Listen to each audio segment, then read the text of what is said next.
Hello and welcome to the Potential Psychology Podcast. I'm your host, Ellen Jackson, and it's my mission to share the science of human behaviour in a practical, fun and inspiring way.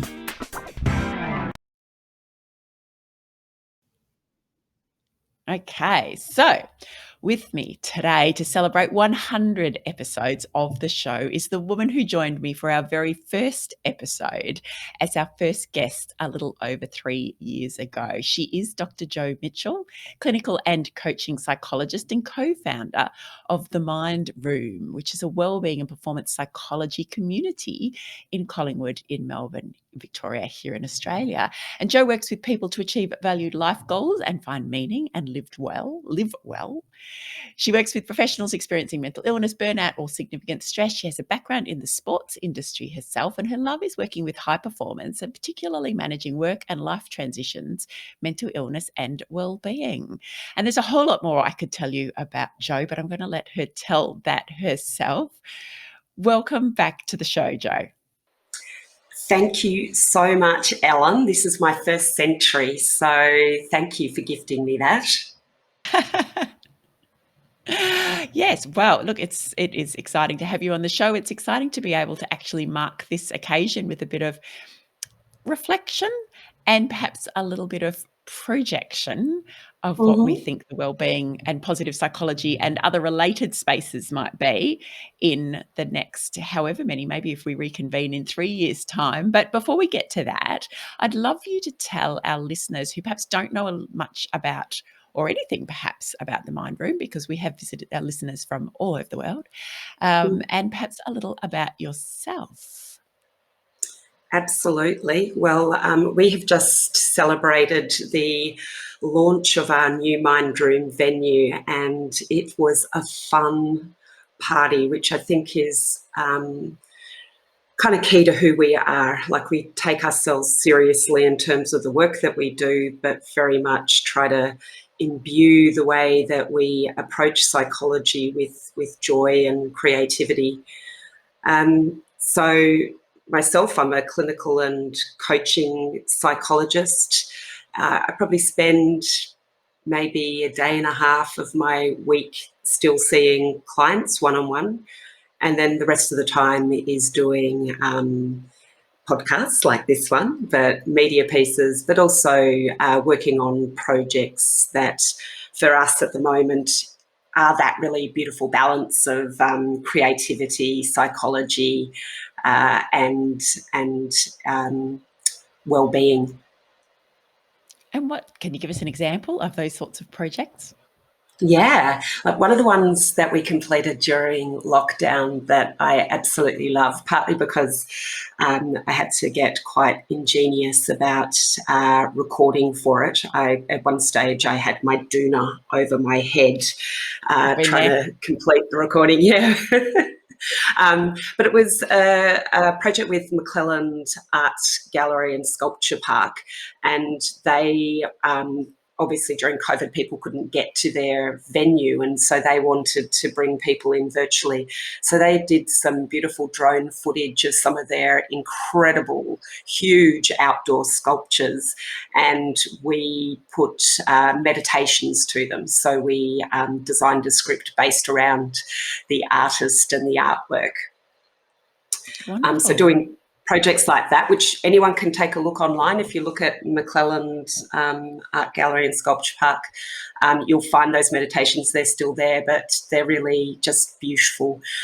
Other projects, the more traditional things like sitting and working with organisations and talking to them about, well, what are you doing in the mental health and wellbeing space? And you've got all the tick box stuff kind of addressed, but you want to do it differently. Well, we're the group who wants to do it differently with you. So setting up programs like The Unsaid, which is also part of our public program, which is more conversation style, cafe style, an immersive event to talk about maybe topics we wouldn't normally have a conversation around. So just pushing people a little bit out of their comfort zone, but doing it in a style that is hopefully both engaging and entertaining as much as it might create some deeper reflection. So, I mean, both very different and both very creative in terms of this approach to doing things differently for the mind room. For those who perhaps don't even, so if somebody was turning up to the mind room in Collingwood, Yes. well, perhaps even checked out your website as a first starting point. So, most of us, I think, when we think about psychology or going to see a psychologist, it's very much that traditional model of almost a medical doctor style. You turn up and there is a reception and you go and sit in a little room and you talk about whatever's you're facing, et cetera, et cetera. How much of that still exists within the mind room and how much of Mhm. it now looks completely different? Well, so I think that our first iteration of the Mind Room, so we're based in Collingwood, and Collingwood really suits our culture and tone. It's a community that we really love, but we do work all around Australia and overseas as well with some clients. So the tone of it should still feel exactly the same. The visuals of it are a little bit different, mostly because when we first started out 8 years ago, we didn't really have any money. And so we were just sort of scraping by with what we could do. In fact, I really loved the process of decking out our whole place off Gumtree and eBay, just trying to find the right pieces to look comfortable. We wanted people to kind of walk in and go, oh yeah, I know this, it feels familiar to me. It's more like walking into your home, but professional. So I think for a long time, psychology and psychologists have been limited by an overly medicalized mental health system. And we wanted a place to innovate, to create, and to imagine what psychology can actually contribute to creating a more inclusive, healthier, and more connected world. So when you walk in, we're in a converted warehouse. It's huge, as in it's got like incredibly high ceilings. It's very bright, well lit. It's got a nice industrial feel mixed with a more modern kind of, I guess it's a bit of a mid-century Scandinavian type of vibe with the industrial. And you're greeted by hopefully a smiling face, because that's really important to us, that you are hosted well when you walk in. But the waiting room is beautiful and inviting. It's not what you would typically expect from a medical practice. There's a gallery wall there, so we have a collaboration or a curated exhibition with the DAX Centre in Melbourne. And so some of their works are exhibited on a gallery wall, which you can view as you come into the waiting area. And we'll change that exhibition each year. This one's called Interiority, and it's really DAX Centre is all about people living with mental health and their experience of mental health expressed through art and art therapy. So gallery wall. You'll also find in the rooms, like each of the rooms is quite unique. It's comfortable, quirky, got a different style. We've got our crazy bird lady room. There's a lot of birds in there. Hopefully it's not too overwhelming for people. But what we try to do is put familiar objects in places. So you should see things from your childhood or from your adolescent years that are not overwhelming, but just familiar objects around the place, which is all about creating a safe, welcoming, warm space for people. Yeah, so beautiful, and the aesthetic is obviously important, but there's Yeah. a lot of thought given to it behind that as well, from the sounds of things, that trying to connect people in a way that makes them feel comfortable, feel safe, possibly. Yeah, absolutely. So we really wanted to take what we knew from psychology in general, and from, I guess, 10 years ago when we first started this, from that emerging field of positive psychology, and apply it to us, not just to the work that we did in sessions with clients, but to the physical environment that we welcome people into. And also to take care of our staff, because a lot of the time the life of a psychologist is is fairly lonely and isolating, and you're stuck in your consulting room. I shouldn't say the word stuck, that's already making it sound worse than it needs to be.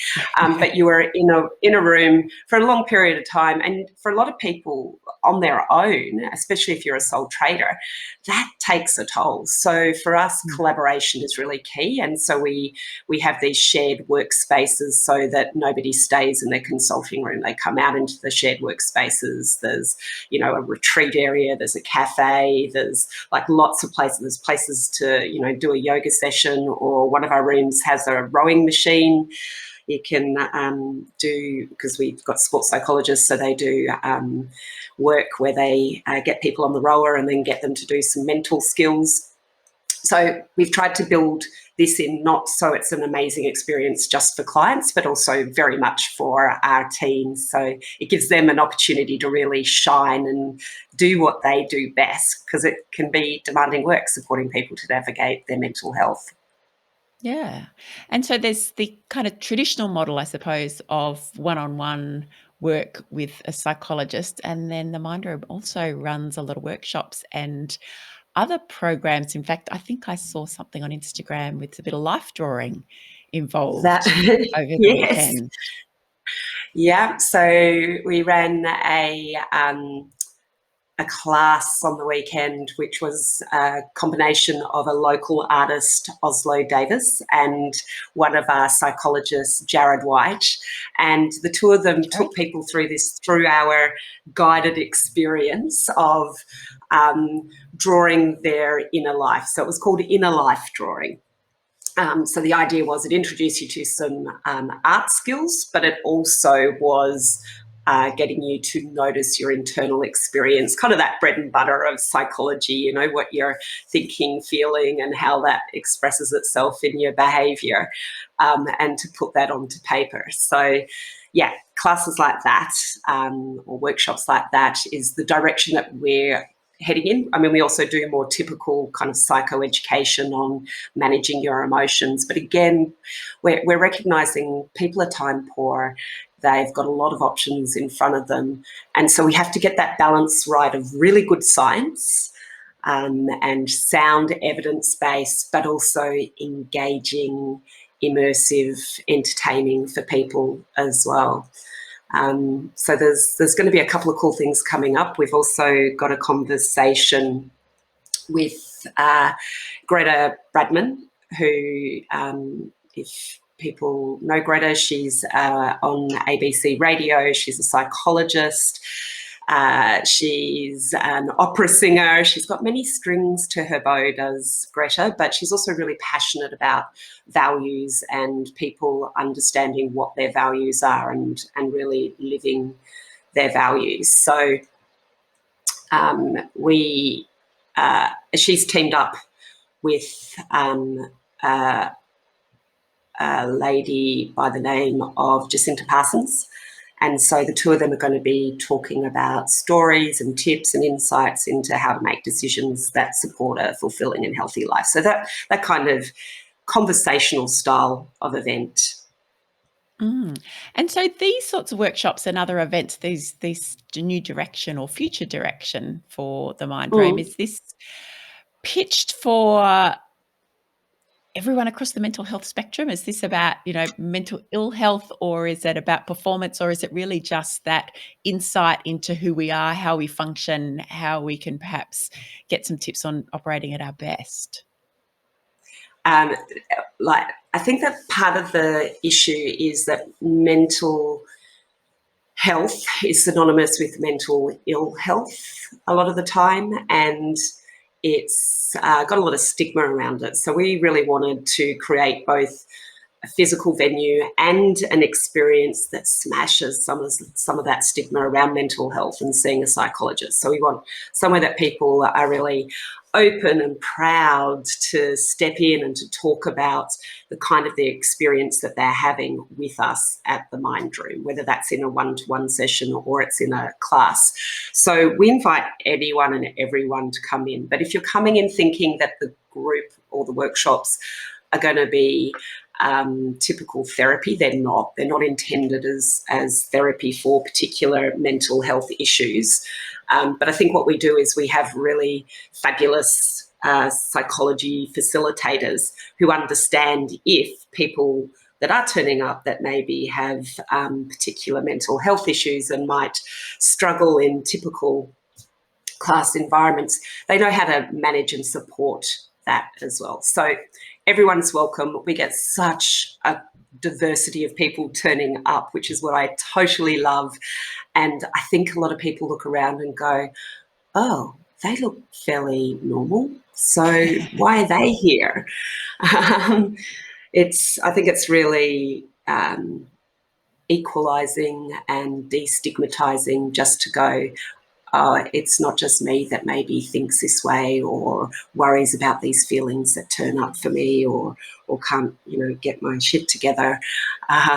It's a normal human experience. We just hide it and don't talk about it well enough. So that's what we want to encourage people to do, to be proud, be open, and discuss the issues that really matter. Because if you don't know how to drive your own mind and body, then life gets pretty tricky.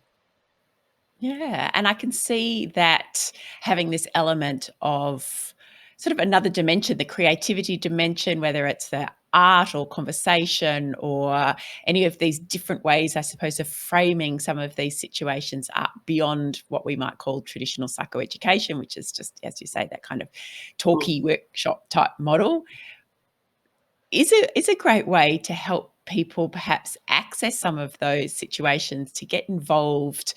It perhaps breaks down a little. It's not just about going to see a psychologist or a psychology workshop. It's all of these other elements. And then this is just part of the important underpinning message. Is that kind of the angle you're working on? Yeah, absolutely. Wherever you're at. So people will come in because they are living with maybe an established mental health issue, or it's their first time experiencing a mental illness. But also people come in because they want to do better at their life and they figure that there's something internally that's perhaps holding them back and we can help them explore that. I think people have probably heard me say this before, but I have a delightful client who, when her friends, she said to her friends that she was seeing me after she'd been a few times, and their response was to go into, oh, what's going on? Are you okay? And she kind of looked at them and went, yeah, I'm fine, but I just want to be premium.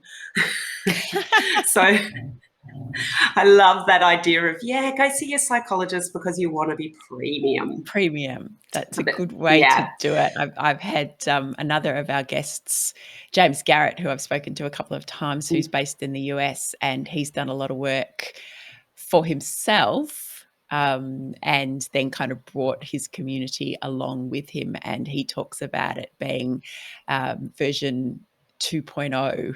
So that same idea of this is the upgrade, this is the premium, this is the best I can be. I'm going to invest in all of this learning and discovery in order to become the latest version of me, the premium version. Yeah. Which is also interesting because, like, when I say that as well, like, we don't want cookie cutter people, as in we don't want to create everybody the same or smooth off all our eccentricity or quirks or rough edges. It's very much about finding the authentic you and the person that you want to be and that you are accepting and of who you are and how you live your life. I did read an article, I can't remember who wrote it, sort of slamming emotional or the emotional intelligence training, and that it was creating, I guess some part of it was creating this idea that all of us should be in some ways the same and respond evenly and calmly to every emotional issue that faces us. It's I don't think it's about that at all, but it is an interesting idea that came up in that article. I think it was in the New Yorker of are we telling people too prescriptively how to live and how to manage emotions and thoughts and living? I hope not. That's certainly not our intention, but I think we can, for a lot of people, just make it a little bit easier by putting you back in charge of your mind, your body, your life. So creating that awareness is a first step, because without that, we can't harness any of it, can we? We can't become the best version Absolutely. of ourselves because we don't even know what ourselves are. No. It's like I just renovated my kitchen during COVID, of course, when you have time to do these things. And I've got myself this really flash new oven and cooktop. Part of the motivation was I wanted to do more cooking. However, I realised that I don't know how to drive it. And because I'm not a person that's great at looking at instruction manuals, I haven't learnt how to drive it either. And so I'm using it in a really limited way. It has so much more potential. And I think that that's the same for us, is that we don't look at our own manual and work out how to drive ourselves in a way that helps us to realise our potential and live life on our terms. That is There a you go. I great just way of looking at it. compared us all to an oven. There we go. Great, a fancy oven. I was thinking about the car manual. We got a new car again last year in the middle of COVID, which had nothing to do with COVID. It was just the time where we needed it because the other one was falling apart. And same thing. It can do a lot of things, but do I have time or space to actually sit there and bother trawling through the user manual that came with it? No, we're just figuring it out as we go along. And it's not the most efficient way to do it. If you think about sitting with somebody as a psychologist, coach, counselor, whomever, as the person who can step you through some of that user manual, find out which are the bits you really need to focus on first for you, which are the bits that interest you most, which are the features you'd most like to get access to quickly, and kind of walk you through that. That's not a bad analogy, really, is it?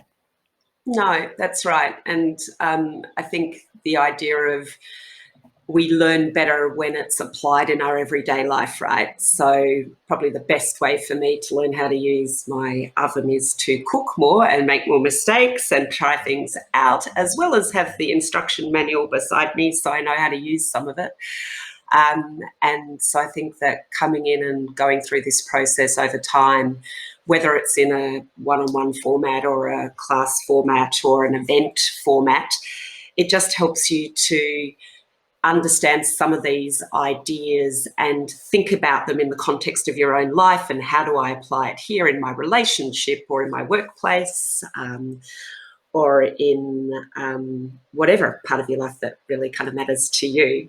And it sticks better because it's real. It's not an abstract, just reading through a manual sort of for something that I don't even know if I'll ever use. Very dry.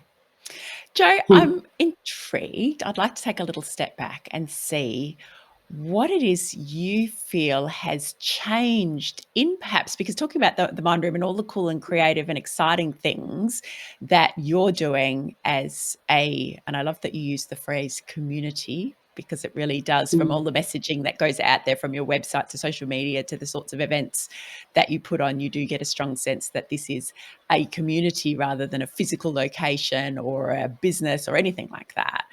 So if we talk about the psychology community or the positive psychology community, perhaps, what have you seen change and grow in the last 3 years since we spoke last on the show? I'm pretty excited about the direction that the positive psychology community is taking, because I don't know if you saw recently the renaming of the University of Melbourne, the Centre for Wellbeing Science. I think that they very neatly sidestepped putting a Centre of Wellbeing Science. So they didn't want to be a cow. So they've gone for CWS in their acronym. They must have, yeah. I was like, the Centre for Cows, awesome. Anyway, but the direction that they've taken, where they've changed the name to be more reflective of, I think, where the whole of this field is going, which is wellbeing science, not just psychology. And I think that that is the biggest thing that I see hopefully changing. Again, we have this very segmented approach to health more broadly, where, you know, we have specialists. Like, the whole medical system is set up for specialists, and you can kind of understand why, because it's so hard to hold all of that knowledge as one individual. Like, I constantly feel overwhelmed by all the things I want to know about, and just can't get to stick in my brain. So this idea that we need more input than just one discipline, that positive psychology actually is contributed to by education, by economics, by social science, by so many different areas. So I think that's seeing that broadening. And hopefully what it also means is that we're finally seeing a more embedded and integrated psychology as a whole, that it's not so unusual for us to be having these conversations about, well, have you thought about people's values or their strengths or what they're doing well, and how to build well-being, that's kind of, we've passed that first iteration. So I definitely see the broadening, the more acceptance of other areas of knowledge, the weaving of those things together, which is so hard, it's so complex. And for me, it's always been about collaboration. Like, we've got to collaborate. And I think in a lot of industries, there's a competitive kind of sense of, this is my patch, this is what I do, move on over. We don't want to do that. Like, it's not where the best things happen. So I love the fact that we collaborate with so many different people. Same thing, like, imagine your podcast. If you just talk to the same person every podcast, like, yeah, that would be very boring. That was exactly why I couldn't just do a solo show, because I'm like, nobody just wants to listen to me talk every week. I've got to talk to other people. Yeah, I mean, again, I guess, you know, there's people who do their own shows and they bring in diversity of ideas, but like, this idea that we actually are better by collaborating with others, by hearing other ideas, by diversifying opinions and voices. And so I think that that's what I'm seeing is definitely a shift away from positive psychology owning the wellbeing space. I think we've got a more nuanced understanding of it, and I think that we are seeing wellbeing more embedded, so happiness, wellbeing, more embedded in all of our work. I don't know. What do you see? Well, no, and in fact, it was actually the renaming of the Centre for Positive Psychology as the Centre for Wellbeing Science, which kind of triggered this thinking in me. It was like an acknowledgement by, and for those who are listening who don't know the centre, they do a power of work around the wellbeing space, and it is a very collaborative centre in that it's looking, you know, at wellbeing from a range of different perspectives. It's not just a place full of psychologists, which is really cool. But I think, yeah, for me too, that was an acknowledgement that, oh, hang on, we have matured perhaps as a field of study, and it is the recognition of this collaboration. And I wonder too whether, and maybe this has happened separately, but certainly, you know, 2020 brought its challenges, but I think it brought some big and positive changes in some ways as well. I know certainly for me, speaking to organisations and workplaces, there are conversations being had about things like wellbeing, happiness, stress, emotions, dealing with change at an individual level, not just, you know, change management's been around as a management thing for, you know, years and years, but suddenly how do individuals cope with change? How do we adapt when things get turned upside down? And I feel like it's just escalated and elevated that conversation so rapidly to a point where the landscape really is starting to look different. Yeah, I totally agree. I mean, the whole experience of lockdown life was really interesting from a mental health perspective, and seeing how, you know, some of our clients, and we've got a fairly big team, and we all kind of talk about what we're noticing. So we notice the impact of cultural events on the individual wellbeing of people. But one of the things that we did notice was that some of the clients that I was worried about earlier on actually really thrived in lockdown. Maybe not the third lockdown, the second and the third lockdown, but they actually were given permission to simplify life in a lot of ways. Unless, of course, you had children, your life got a lot more complicated with homeschooling.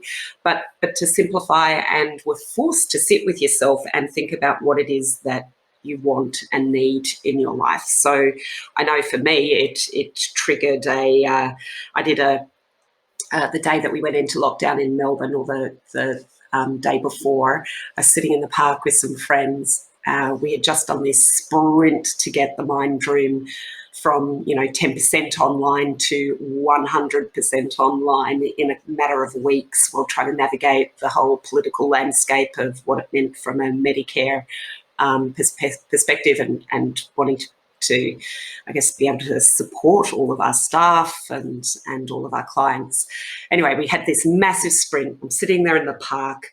We're having a socially distant glass of wine, and I just went, well, what do I do now? This could go on for a couple of weeks. So I don't know if I want to be in my apartment for a couple of weeks. So I chucked myself and a bunch of my belongings into my car, got on a boat and came down to my family in Hobart, Tasmania, and arrived just before the midnight cut-off for hotel quarantine. So I got in. I had to do quarantine at home in my in a house down here. Anyway, that I thought was going to be a few weeks. That turned into 10 months. And for me, that's turned into a life change. Everything had to slow down and change in some ways. In some ways, it was more intense. But it also made me go, you know what? This is what I need. I need a life that has more nature, more time with family, more, I guess, putting boundaries around how much I was working, because I definitely can lose myself in work and forget to have a life. So all of those things really got challenged during COVID. And I think the same thing was for a lot of our clients as well, is that it forced them to kind of reevaluate. Now, the downside of all of this is that, speak to any psychologist in Australia, they are completely overwhelmed with clients at the moment. Mm. Wait lists are off the charts. Mm. And so I think it's not because we have a whole lot more mental ill health. I think we have probably the same amount of ill health. We just have more of a willingness to seek help for it.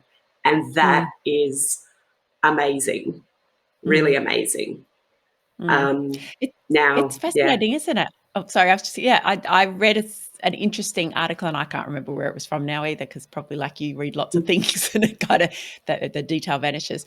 But what I do remember was the messaging was around that very idea that those people who perhaps had pre-existing struggles with mental health found elements of lockdown, again, not everyone, this is a generalization, but elements of lockdown in some ways easier. There was access that they didn't have. Telehealth gave people access. It did quieten life down. It made it a little easier.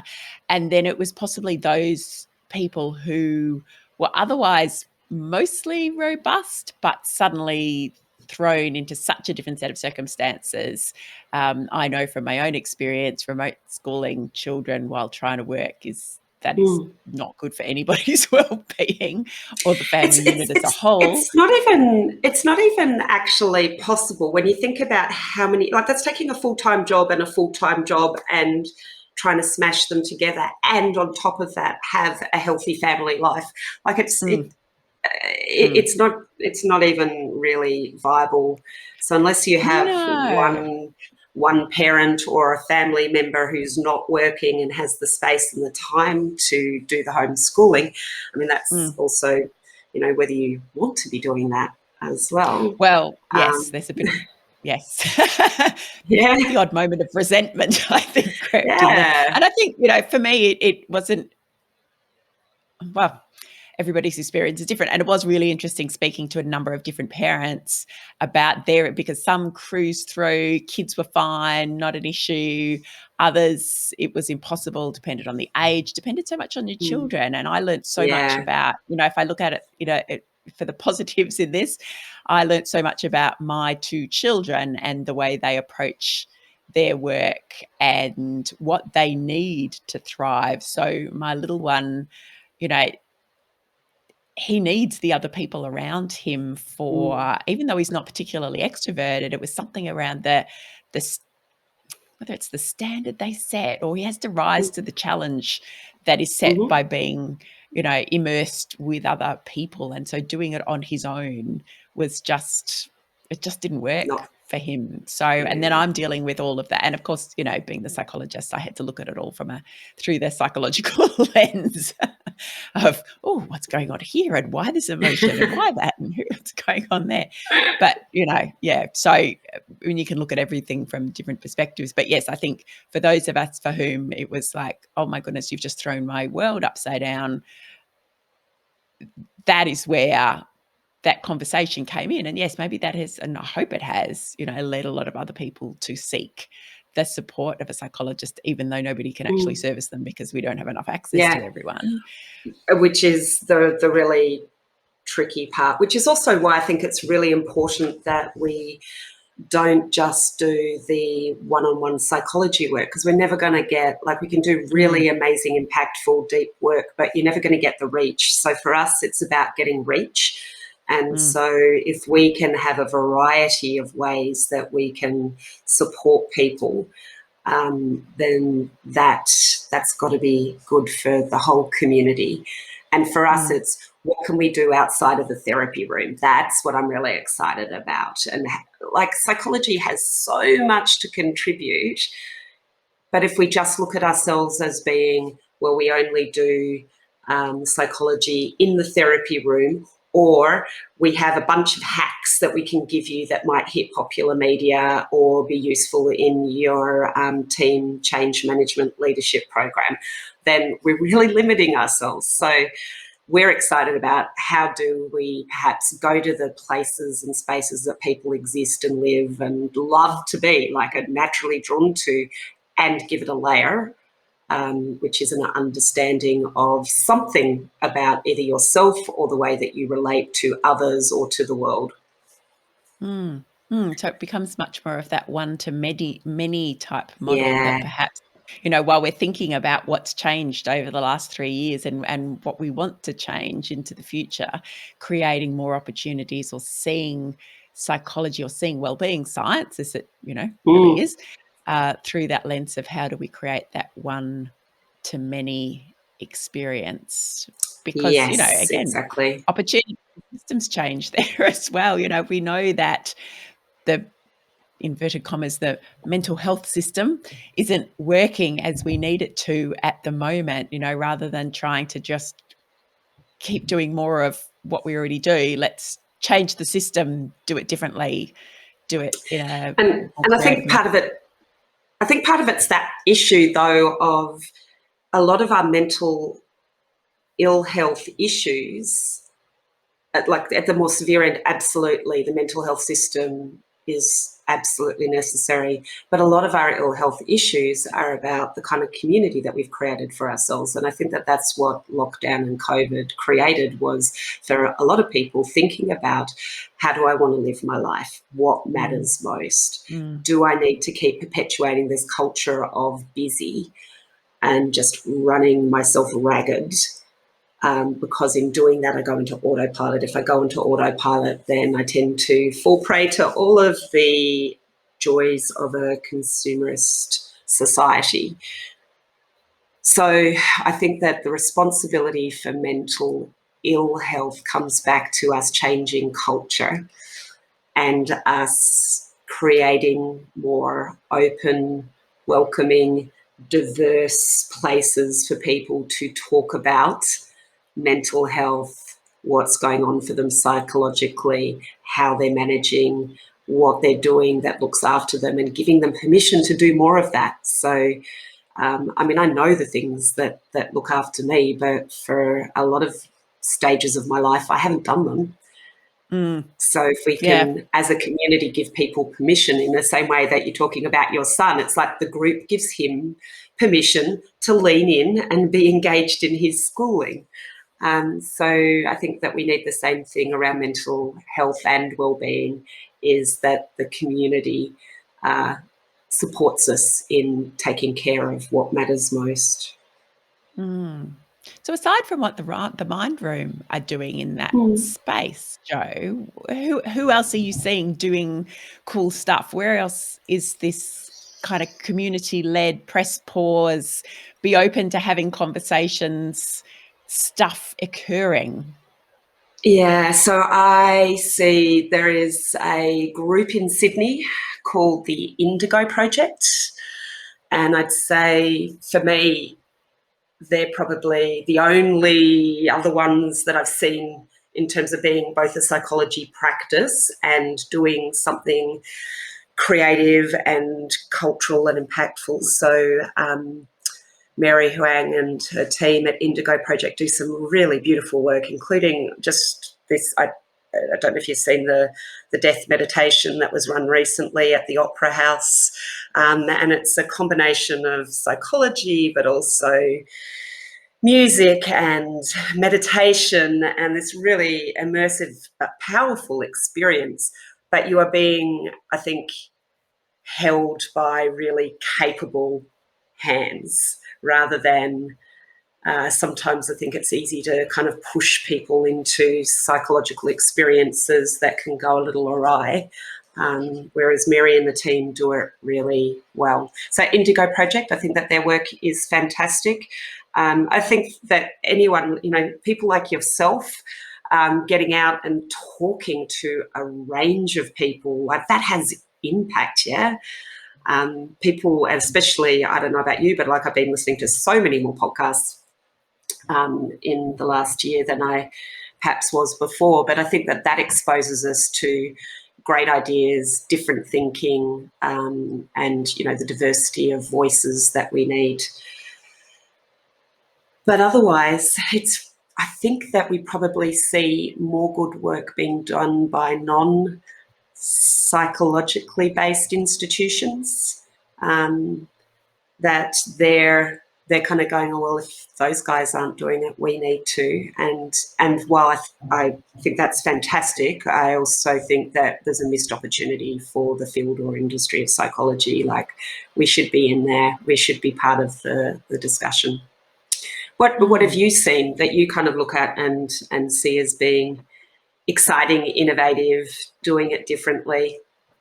Oh, look, that's such a good question. I'm supposed to be the one asking you the questions. There's a psychologist turning the question back on me. It's interesting. So I've been more actively involved since the middle of COVID in my local community and community leadership, which is an interesting and exciting place to be. It's not strictly psychologically related. In fact, in many ways, it's not at all. But I think what it does is allow people to tap into a lot of things that we know from the psychology and from the wellbeing science makes a difference. So I am working with individuals now who want to be more active participants in their local community. They're addressing issues that are meaningful and purposeful to them, like how do we address housing shortages and how do we ensure sustainability in our, all of our different practices, even in terms of manufacturing. So these are people who are interested in identifying the issues that they feel are important for our community, for the growth and the sustainability and the health and the well-being and, just everything that we need as a town. Well, I'm not allowed to call it a town because we are a city, as, as a community to thrive and to remain resilient and to flourish, and working with them to give them the opportunity to find the avenues for doing that work, whatever that may look like for them. So getting involved in those issues and taking up leadership opportunities to drive those things. And that's incredibly exciting. And I think, again, it's probably, in a way, and I'm only thinking of these things now as I'm saying them out loud, a way to have an overlay of wellbeing science through a different avenue. It is. And I mean, obviously, because not obviously, but I do lead this program. So I always am putting in my bits and pieces around wellbeing. So we've done some work on strengths and, everything that we talk about. I have, take every opportunity to pop in these little bits. But, it's helping people to be their best selves by contributing to something greater than themselves, in this case, our local community. So, hadn't really thought about how that works. Although, to be fair, a colleague of both of ours, Andrea Downey, when I first mentioned to her that I'd taken on this role, she said, "Oh, what a fantastic opportunity for systems-wide change." And I went, "Oh, yeah, you're right." Hadn't thought about it in that way. She is a beautiful soul that does there's someone that does incredible work out there in the education system. People like Andrea and Project Thrive and the work they do with leaders in the education space around really a deep understanding of what wellbeing is, and that it takes more than just chucking people in front of a class and doing a gratitude exercise, that it's about how we build our systems and processes and our physical infrastructure. That's what makes a difference. And I think, if we come full circle, then that's what, for me, the Mind Dream is a living, breathing example of what I would love to see more of out there in the community, not as a psychology practice necessarily, but medical practices, for goodness sake. God, they could take a leaf from this book. Speaking with because I kind of have made the assumption a lot of the time that medical practices need to be the way that they are. But I was speaking to a young GP who came to our launch and was just like, "This place is incredible. I wish I worked here." I'm like, "Great, you can come and work for us. We need a GP. Come on in." But we had that discussion. I said, "But of course we wouldn't have, I guess, maybe the facilities that you need as a GP." And she's like, "No, I can work like this." And it's like, well, I always assumed that they were really sterile environments because they needed to be sterile. And she's like, "Well, absolutely, certain parts of it, but in general, no." So there is no reason why we cannot be creating these spaces and places that think about space and light and sound, like all these elements, we've really thought a lot about, but also the emotion that we want people to experience as they come through into the building. And one of my favourite little rooms in the place is we've got we're calling it the lab. I don't know if the name has landed quite solidly yet, but the lab. And the lab is a place for experimentation. And so at the moment, we've got a couple of VR headsets in there. And as part of our launch, we gave people the opportunity to try the headsets on. They were so popular, it was ridiculous.